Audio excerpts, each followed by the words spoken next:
નમસ્કાર મિત્રો, સ્વાગત છે તમારું અમારી યુટ્યુબ ચેનલ.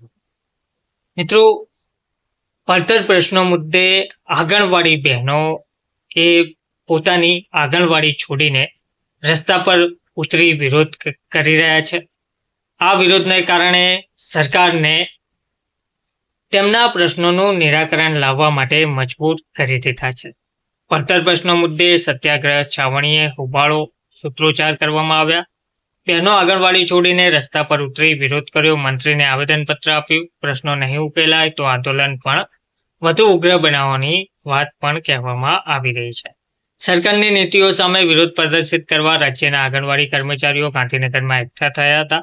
બીએલઓની વધારાની કામગીરી સોંપવામાં આવતા આંગણવાડીના કર્મચારીઓની હાલત એક સાધતા તેર તૂટે તેવી બની રહી છે. વધુમાં હાલમાં મોંઘવારીને ધ્યાનમાં રાખીને નાસ્તાના ખર્ચમાં વધારો કરવામાં આવે તેમજ નાસ્તાની રકમ એડવાન્સ જમા કરવામાં આવે સહિતના સાતેક પડતર પ્રશ્નોનો ઉકેલ નહીં આવતા આંગણવાડી કર્મચારીઓની ધીરજ હવે ખૂટી પડી છે. પડતર પ્રશ્નોના ઉકેલ માટે આંગણવાડી કાર્યકરો ઉમટી પડીને મહિલા અને બાળ વિકાસ વિભાગના મંત્રીને આવેદનપત્ર આપીને વિરોધનું બ્યુગલ ફૂંકી દીધું છે. આંગણવાડી કર્મચારીઓના પડતર પ્રશ્નોનો ઉકેલ નહીં આવે તો આગામી સમયમાં ઉગ્ર આંદોલનની ચીમકી પણ ઉચ્ચારી દીધી છે. કેન્દ્ર અને રાજ્ય સરકારી અનેક યોજનાઓ ડોર ટુ ડોર સુધી પહોંચાડવા માટે આંગણવાડી કર્મચારીઓનો ઉપયોગ કરવામાં આવતો હોય છે, પરંતુ તેની સામે મોંઘવારીને ધ્યાનમાં રાખીને માસિક વેતનમાં વધારો કરવામાં આવતો નથી.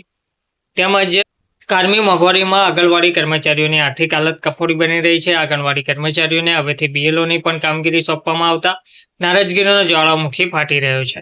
આંગણવાડી કર્મચારીઓની કામગીરીમાં વધારો કરવામાં આવે છે, પરંતુ તેની સામે વેતનમાં વધારો કરવામાં નહીં આવતા પડતર પ્રશ્નોના ઉકેલ લઈને આંગણવાડી કર્મચારીઓએ સત્યાગ્રહ છાવણી ખાતે હલ્લાબોલ કર્યો હતો. આંગણવાડી કર્મચારીઓની પડતર પ્રશ્નો ઉકેલવાની દિશામાં કોઈ જ પ્રકારની નક્કર કામગીરી કરવામાં નહીં આવતા નારાજગી વધી રહી છે.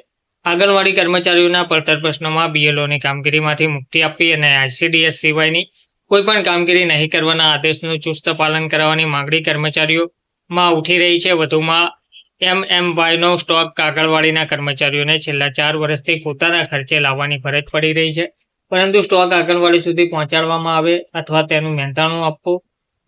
પોષણ ટ્રેકરમાં ઓનલાઈન કામગીરી કરવા માટે પૂરતું નેટ જ આવતું નહીં હોવાથી કર્મચારીઓની હાલત કફોડી બની રહેતી હોવાથી સ્માર્ટ મોબાઈલમાં 5G નેટ 2 વર્ષ સુધી ચાલે તેવી સુવિધા આપવી જરૂરી છે. આંગણવાડી કાર્યકરો અને હેલ્પરોને ઉંમરનો બાદ રાખ્યા વિના જ બઢતીનો લાભ દર વર્ષે આપવામાં આવે અને આંગણવાડીઓમાં ખાલી પડેલી કાર્યકર અને હેલ્પરની જગ્યાઓ 3 માસમાં ભરી દેવાની માંગણી કર્મચારીઓએ કરી છે. વધુમાં કાયમી મોંઘવારીમાં નાસ્તાનો ખર્ચમાં કોઈ જ વધારો કરવામાં નહીં આવતા આર્થિક રીતે કફોડી સ્થિતિ બની રહી છે. વધુમાં નાસ્તાની રકમ એડવાન્સ જમા કરવામાં આવે તેમજ ઇન્સેન્ટિવની રકમ પણ ઘણા સમયથી આપવામાં આવી નહીં હોવાથી તાત્કાલિક ચૂકવણી કરવી સહિતની માંગણીઓનો ઉકેલ માટે વિરોધ નોંધાયો હતો અને આ દરેક પડતર પ્રશ્નોના ઉકેલ માટે આંગણવાડી બહેનો રસ્તા પર ઉતરી રહ્યા છે, વિરોધ કરી રહ્યા છે, જેનાથી સરકારને આખરે ઝૂકવું પડે તેવી સ્થિતિ વર્તાઈ રહી છે. હવે સરકાર વહેલામાં વહેલી તકે નિર્ણય શું લેશે તે હવે જોવાનું રહ્યું. ધન્યવાદ.